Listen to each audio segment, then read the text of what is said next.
Welcome to my channel.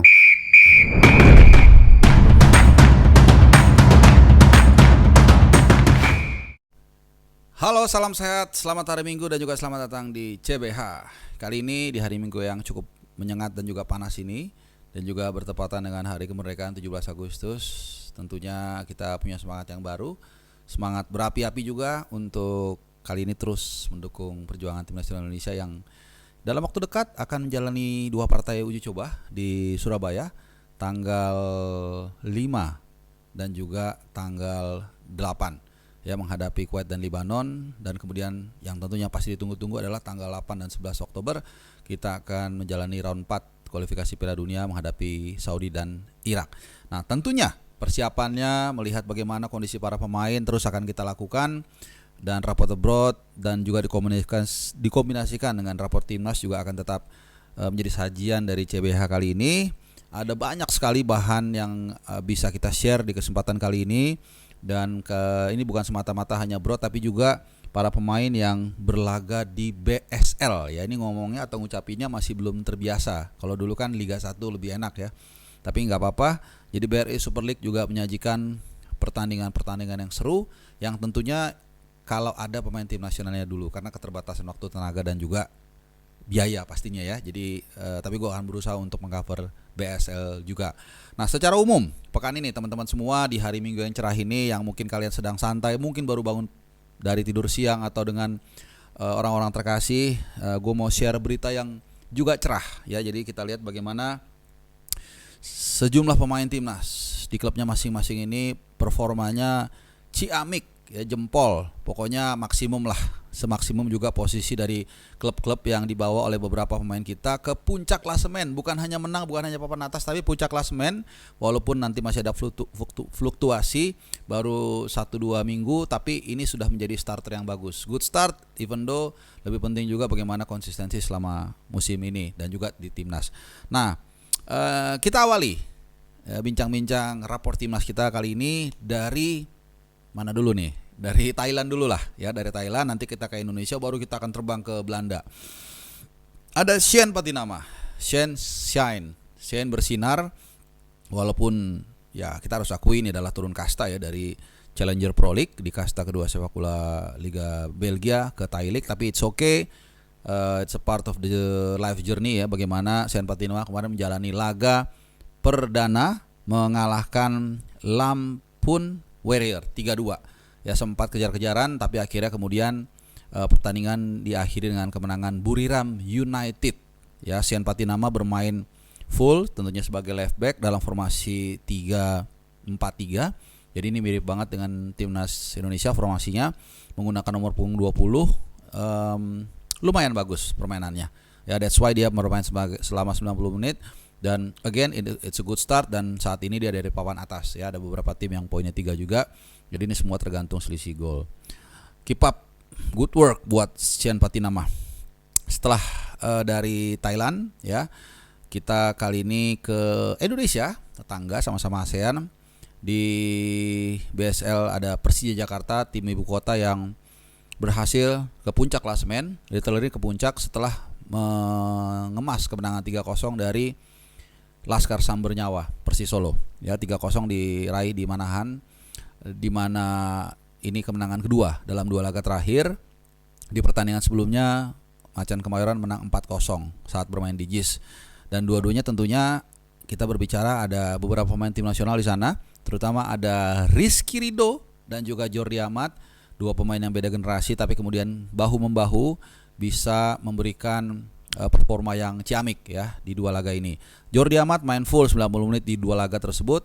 Jordi Amat di laga pertama dia main 90 menit full, yang kedua dia main 80 menit ya. Bahkan di match pertama dia mencetak gol. Jadi kita nggak pernah tahu, mungkin ini akan menjadi jalan bagi Jordi Amat untuk bukan kembali, dia memang udah di timnas, tapi untuk tetap dipanggil oleh Patrick Kluivert, walaupun ya mungkin tugasnya bukan sebagai pemain utama, mungkin sebagai pelapis atau juga sebagai mentor di ruang ganti, karena dia adalah salah satu pemain yang paling awal bergabung ke Garuda. Nah, jadi untuk Ada Rio Fahmi juga di sana sebenarnya. Ini juga harus kita mention. Cuman karena Rio Fahmi belum menembus timnas senior, jadi ya gue hanya mention sedikit aja. Tapi tetap ada apresiasi. Ada Witan juga yang agak sedikit turun penampilannya, tapi mudah-mudahan sering naik ya penampilan Persija. Penampilan Witan juga semakin berkembang. Let's go to another city. Ya, setelah kita dari Solo, kali ini kita akan ke Persebaya. Ya, di mana Persebaya walaupun tampil away main di Tangerang ya, sebenarnya ini pertandingan kedua. Jadi pertandingan pertama Persebaya kita tahu kalah 1-0. Ini kita bicara Hernando Ari tentunya di sana.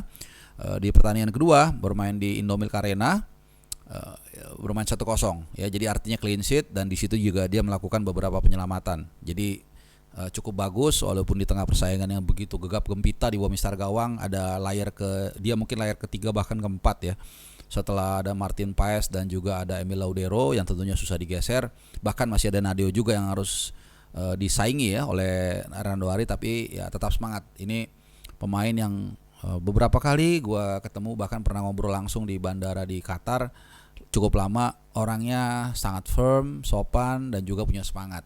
Jadi mudah-mudahan tetap semangat apapun yang terjadi. Kita nggak pernah tahu, suatu saat mungkin dia dibutuhkan dan dalam posisi yang situasi yang menentukan. Oke. Kalau tadi kita sudah dari Thailand, dari Indonesia, sekarang kita naik pesawat jauh ke Eropa, ke Belanda ya. Ada terutama di Eredivisie ada dua pemain, satu pemain sebenarnya. Kalau satu lagi udah kemarin ya, si siapa? Eleanor Renders gue udah bahas. Jadi Eleanor Renders kemarin dia jadi sebelumnya tadi udah dua berarti ya pemain yang membawa timnya ke puncak klasemen. Nah, sekarang sama nih.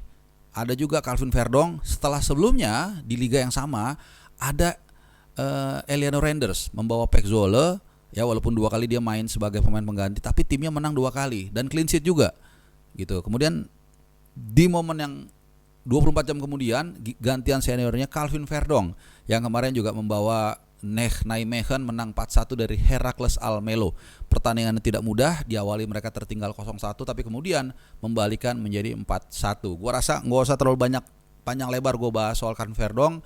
Pemain CL konsisten ini tampil sangat konsisten dengan kemenangan kedua, dan tentunya menarik kalau kita melihat bagaimana para pemain kita saat ini di klub-klubnya berkontribusi mencetak gol, kemudian juga mencetak clean sheet dan menjaga kemenangan seperti Eleanor Renders, sehingga klub-klubnya ini ada di papan atas, rata-rata di papan atas semua. Ya, ada Persija tadi gue udah singgung, ada Birmingham United, kemudian ada Pek Zwolle walaupun di atas ya dibedakan selisih gol, dan kemudian juga ada Nijmegen. Jadi luar biasa ya bagaimana para pemain ini kemudian bisa berkontribusi di klubnya masing-masing dan memuncaki klasemen, dan kita juga berharap tentunya kemampuannya atau performa mereka ini bisa menular ke timnas. Nah, last but not least, tenang, belum selesai. Ada satu pemain juga yang pelan tapi pasti, yang mungkin kalian sebagian sering mengkritik ya, bahkan mungkin mengejek, tapi dia mulai membuktikan kapasitasnya.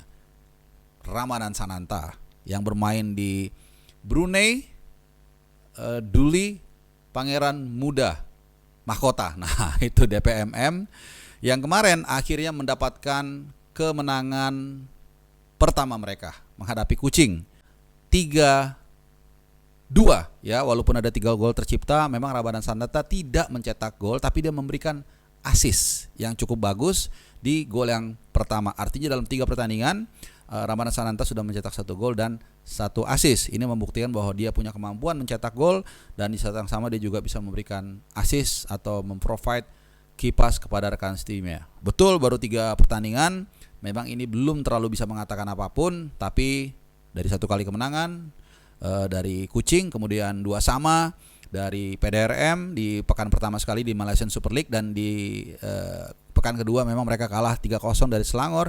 Mudah-mudahan Ramadan Sananta terus menunjukkan ketajamannya, dan nanti saat dibutuhkan kita nggak tahu ya, siapa tahu dia akan ditunjuk menjadi target man saat menghadapi Arab dan Irak. Dia bisa memberikan perbedaan, bisa mencetak gol buat tim nasional kita. Nah, teman-teman semua, itu sedikit aja wrap dari gua. Setelah ini, selang waktu mungkin sekitar 6 jam, 7 jam, gua akan mengeluarkan info yang sangat penting terkait dengan Ragnar Oratmangun. Seperti apa peluangnya untuk main minggu ini. Check this out. dan sehat selalu buat kalian dimanapun kalian berada. Terima kasih sudah menyimak dan adios.